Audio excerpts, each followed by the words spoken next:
retrait nous vient d'un niveau opérationnel. Elle n'est donc portée ni par l'état-major des armées françaises, ni par le gouvernement français, et n'a fait l'objet d'aucun communiqué officiel, écrit et déclaratif, comme cela est toujours de rigueur en pareilles circonstances.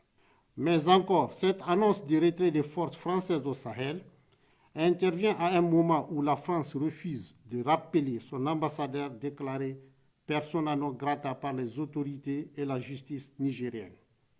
En outre, il y a lieu de porter à la connaissance de l'opinion publique nationale et internationale qu'en dépit de l'annonce de ce plan de retrait, la France continue de déployer ses forces dans plusieurs pays de la CEDEAO, dans le cadre des préparatifs d'une agression contre le Niger qu'elle envisage en collaboration avec cette organisation communautaire. C'est ainsi qu'à partir du 1er septembre 2023, 2 aéronefs de transport militaire type A400M et un Dornier 328 ont été déployés en renfort en Côte d'Ivoire. 2 hélicoptères multirôles type Super Puma, une quarantaine de véhicules blindés à Kandi et Malanville au Bénin. Le 7 septembre 2023, un navire militaire français a accosté à Cotonou avec à son bord du personnel et des moyens militaires. Une centaine de rotations d'avions militaires cargo ayant permis de débarquer d'importantes quantités de matériel et d'équipements de guerre au Sénégal, en Côte d'Ivoire et au Bénin, pour ne citer que cela. Le Conseil national pour la sauvegarde de la patrie et le gouvernement de transition dénoncent et fustigent ce manque de sincérité.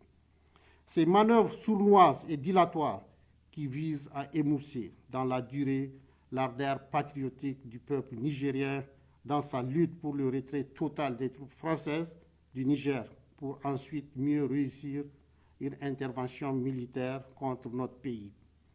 C'est pourquoi le Conseil national pour la sauvegarde de la patrie et le gouvernement de transition lancent un appel solennel au grand peuple du Niger à la vigilance et pour ne jamais se démobiliser jusqu'au départ inéluctable des troupes françaises de notre territoire, la terre de nos ancêtres.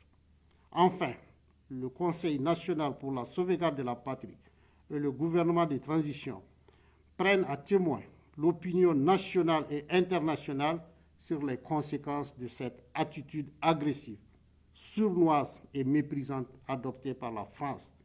En tout état de cause, le Conseil national pour la sauvegarde de la patrie et le gouvernement de transition rassurent les Nigériens que toutes les mesures sont régulièrement prises pour défendre l'honneur de notre patrie et préserver les intérêts supérieurs du Niger.